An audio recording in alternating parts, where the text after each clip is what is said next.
coping mechanism. I tell people all the time, I got addicted to the stage. I would say yes to any gig. I would be like, yep, I'll do it. Even if I was going to lose money, I'd be like, yep, I'll do it. Because when I was standing on that stage, I felt purpose. And that purpose would overshadow the pain in the moment. So when I was on the stage and I was preaching hope, I actually felt like I had hope. But as soon as I got off stage, it was like all of that went away. And I'm back at a hotel by myself and I feel hopeless again. And so it was just a cycle. That was my coping mechanism, was to do good and help other people. And I think everybody does that. I think we get hurt and we skip right to helping. We skip healing. We go right to helping because it makes us feel better, like we're a good person, and you feel noble and you feel good for the moment. But in the end, you have to realize that maybe you're only helping people because you think that if you help them, maybe they would help you. And it's coming with strings attached. If you're unhealed and you're helping people, understand that psychologically or subconsciously in the back of your mind, you might be helping them because you think if you give to them, they might give back to you. So you're help everybody else because you desperately need help, or it's love everybody else because you desperately want love for yourself. So everything that you give has strings attached. And when people don't give what you gave them, you get upset with them. If you find yourself doing that, then just know that you were giving not unconditionally, you were giving with strings attached, you were giving with conditions, which is not unconditional love and help. In reality, I believe that the world gives you what you give to yourself. So if you want help from other people, then you have to help yourself. If you see me helping myself, you might come over here and help me because you know that your help will actually be of help because I'll accept it. I'm already helping myself and it'll just be more help and we'll have abundance of help. But if I'm someone who's helpless and I never help myself, eventually you're going to stop helping me because your help goes unused and it feels like your help is unwanted. You're like, I'm going to stop helping you, man, because you don't even help yourself. It's like if you give somebody money, you give them, enough to pay their rent, but they go do something else with that money. And you're like, dude, I just gave you money to pay your rent. And you did something else with it. You didn't even use it for what it was supposed to be used for. It's the same thing with help. It's the same thing with love. It's the same thing with respect, man. Eventually, you're going to stop loving the people that don't accept your love. You're going to stop respecting the people that disrespect themselves. Like, man, I'm not going to respect this guy. He don't even respect himself. You see what I'm saying? So eventually, when I realized that, my whole focus was on giving myself what I needed first. And then people saw that I already had it in me. So I was a full cup. And so they looked at me that, like, if they poured into my cup, we would create immediate overflow and abundance because my cup's already full. Does that make sense? Yeah, it actually does. And it goes back to, I just want to really touch on the thing that you mentioned, purpose.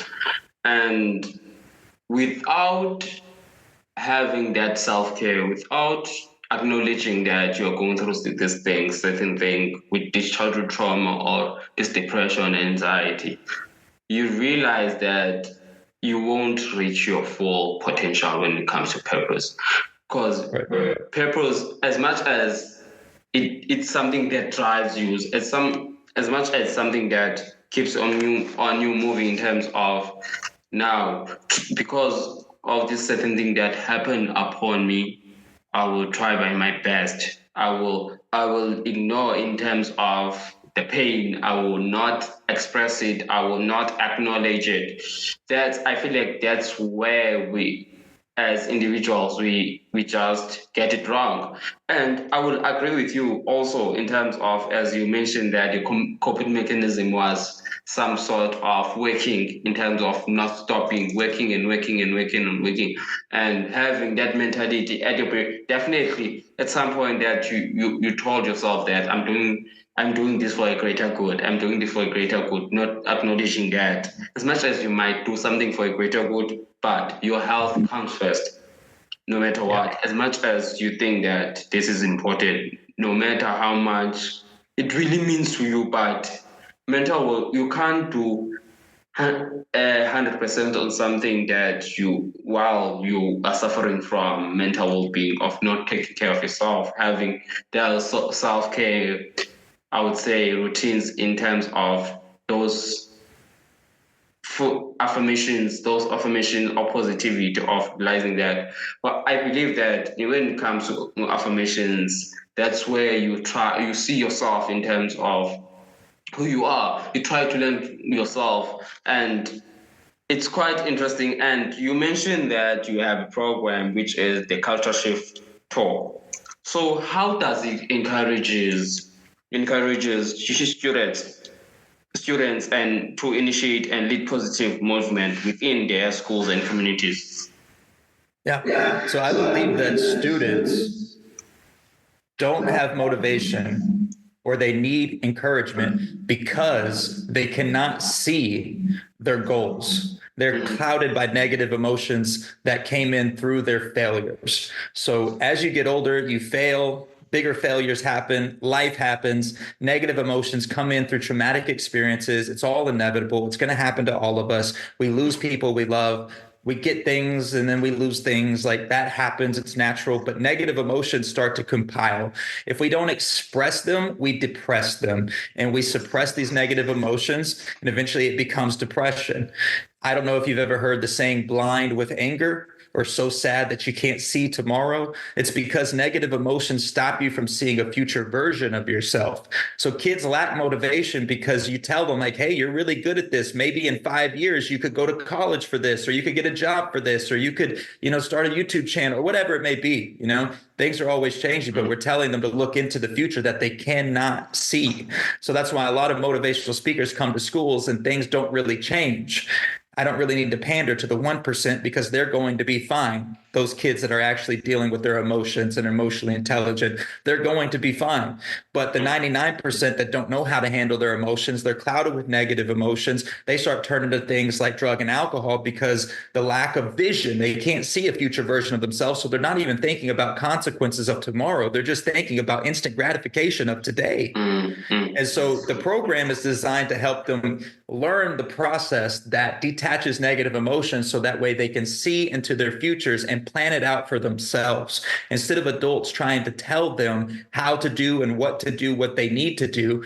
This might not even be the direction that that kid wants to go in, but you're telling them to do this and do that. And they're just blindly following you. And then they get to the end, they realize, oh, I didn't even live my own life, right? I did this for my mom. I did this for my grandma. I did this because they could not see their future for themselves. But what I've noticed is when you help kids remove negative emotions and they see into the future, they actually start to remember why they came here in the first place. If you go to a kid that has a negative environment at home, he's probably so grounded in that environment that he cannot see outside of it. So any idea that you bring him about the future, he's going to say, nah, I can't do that because he's got too much going on right now at his house in his head that he cannot see into the future, right? So he's just going to do the bare minimum. He's basically just going to float through life because he's not a visionary or a dreamer. That's somebody that sees beyond their current circumstances. He can't do that because the negative emotions are so thick. There's so many of them. He's being traumatized daily. Negative emotions are attaching daily. So you have to help them remove those so that way they can actually move forward in a direction that they choose. So that way they can choose responsibility and actually have purpose and meaning in their life. If they don't have purpose because they don't take on responsibility because they see responsibility as something negative because somebody else has put their responsibilities onto them. Responsibility is another word for purpose and meaning of your life. So if you're taking on somebody else's responsibility, you're not living your meaning of your life. You're doing that for somebody else. So no wonder you think responsibility is a terrible thing. You're doing a bunch of things you don't want to do, but that's only because you haven't chose your own responsibilities.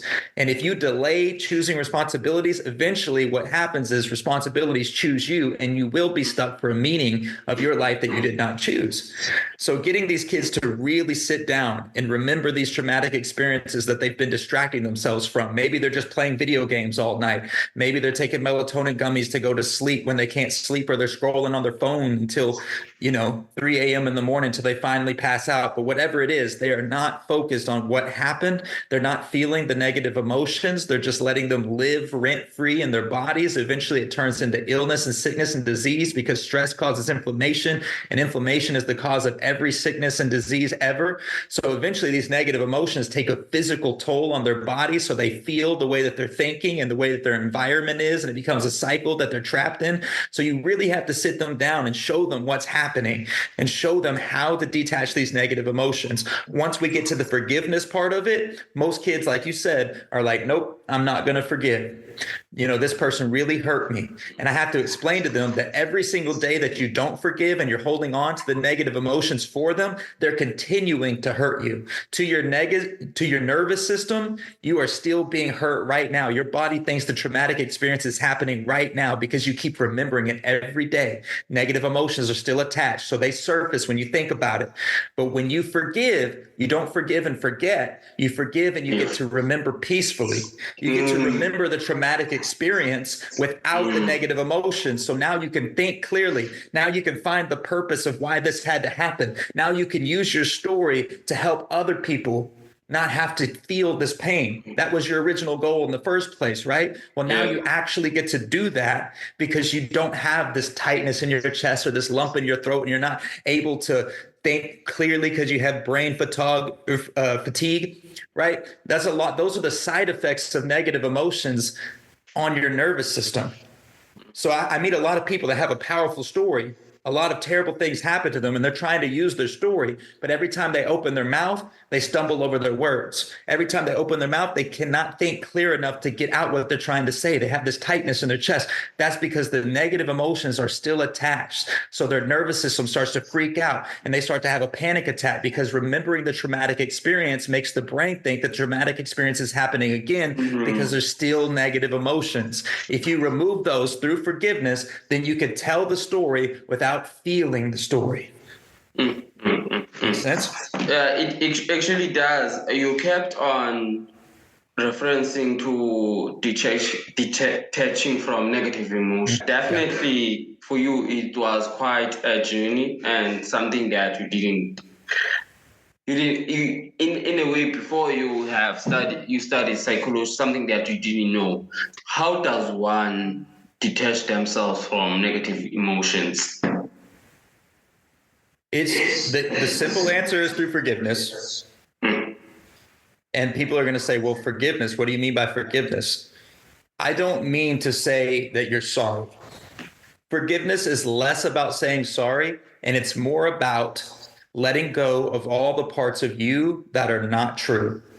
Okay, so when the traumatic experience happened, there was a story that you told yourself afterwards. You told yourself, one, that you probably deserved it. You've done bad things and you've hurt other people, so maybe you deserve to be hurt, and that's the story that you told yourself. Maybe you were a kid and you told yourself that everything's all your fault.